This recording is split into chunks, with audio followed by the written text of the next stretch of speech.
আপনারা জানেন আজকে ট্রাইব্যুনালে একটা মামলার দিন ধার্য ছিল, সেটা হচ্ছে বহুল আলোচিত আবু সাঈদ হত্যা মামলা। প্রথম শহীদ জুলাই ৩৬ গণ অভ্যুত্থানের আবু সাঈদের মামলার দিন ধার্য ছিল।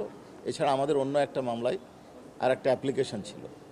আজকে গত ২রা মার্চের আদেশের প্রেক্ষিতে অনারেবল ট্রাইব্যুনালে আবু সাঈদের হত্যাকাণ্ডের সাথে যারা জড়িত তাদের 4 জনকে ট্রাইব্যুনালে হাজির করা হয়েছিল। একজন হচ্ছে আমির হোসেন, আর একজন সুজন চন্দ্র রায়, আর একজন শরীফুল ইসলাম এবং আর একজন হচ্ছেন মোহাম্মদ ইমরান চৌধুরী। এবং ট্রাইব্যুনাল সন্তুষ্ট চিত্তে তাদেরকে এই মামলায় গ্রেপ্তার দেখিয়ে জেল হাজতে প্রেরণ করেছে। এবং আমরা 2 মাস সময় চেয়েছিলাম, 2 মাস সময় মঞ্জুর হয়েছে তদন্ত রিপোর্ট দাখিল করার জন্য। আমরা তদন্ত রিপোর্টের জন্য যে সময় চেয়েছি সেটা ট্রাইব্যুনাল মঞ্জুর করেছেন। আমরা 15/6 পরবর্তী দিন ধার্য হয়েছে। 26 জনের বিরুদ্ধে প্রাথমিকভাবে এখন পর্যন্ত আমরা অভিযোগ পেয়েছি। আমাদের তদন্ত প্রায় শেষ পর্যায়ে। আশা করছি আমরা পরবর্তী ধার্য তারিখে রিপোর্টটা দাখিল করতে পারব। আমরা ট্রাইব্যুনালে বলেছি যে আমাদের 26 জনের বিরুদ্ধে অভিযোগ প্রাথমিকভাবে প্রমাণ হয়েছে, আমরা স্ক্রুটিনি করছি।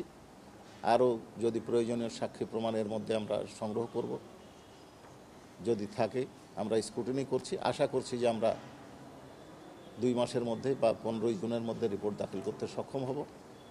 কাজেই আর কতজন হবে বা কতজন হবে না এটা ম্যাটার অফ ইনভেস্টিগেশন। যদি বাড়ে তো আসবে, আর না বাড়লে আসবে না।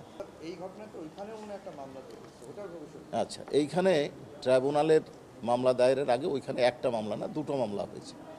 একটা হচ্ছে তৎকালীন স্বৈরাচারী সরকার ঘটনাকে ভিন্ন খাতে প্রবাহিত করার জন্য একটা মিথ্যা মামলা দায়ের করেছিল ছাত্র জনতার ওপর।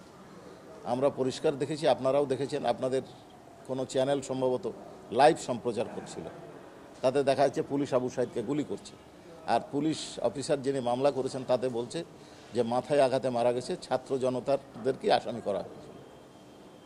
আর একটা মামলা 5ই আগস্টের পট পরিবর্তনের পর তার পরিবারের পক্ষ থেকে মামলা ফাইল করা হয়েছে। 2টো মামলা ওখানে আছে। এখন ট্রাইব্যুনালের এরকম কোনো বাধ্যবাধকতা নাই যে ওই মামলার উপর নির্ভর করে আমাদেরকে তদন্ত করতে হবে, বা ওই মামলার বাইরে আমরা নিতে পারবো না, বা ওই মামলা নিতে পারবো না। আমাদের তদন্ত স্বতন্ত্র গতিতে চলছে। তবে ওই মামলার সকল আসামি যদি এখানে আসামি হিসেবে অন্তর্ভুক্ত হয় তাহলে স্বাভাবিকভাবে ওই মামলাটা ওখানে নিষ্পত্তি হয়ে যাবে। বিশ্বমানের থার্মিক্স রড, সালাম স্টিল থার্মিক্স, দেশের একমাত্র থার্মিক্স রড। আরেকটা অ্যাপ্লিকেশন ছিল, সেটা হচ্ছে এই জঙ্গি নাটক সাজানোর যে ঘটনা ঢাকায় ঘটেছে, বিভিন্ন দেশে ঘটেছে, সেই মামলায় গ্রেপ্তারকৃত আসামি AK শহীদুল হক সাবেক IGP, মোহাম্মদ আসাদুজ্জামান মিয়া সাবেক DMP কমিশনার এবং জসিমউদ্দিন সাবেক DC মিরপুর, এদেরকে আমরা ইন্টারোগেশনের জন্য আবেদন করেছিলাম। অনারেবল ট্রাইব্যুনাল আমাদের আবেদন মঞ্জুর করেছে।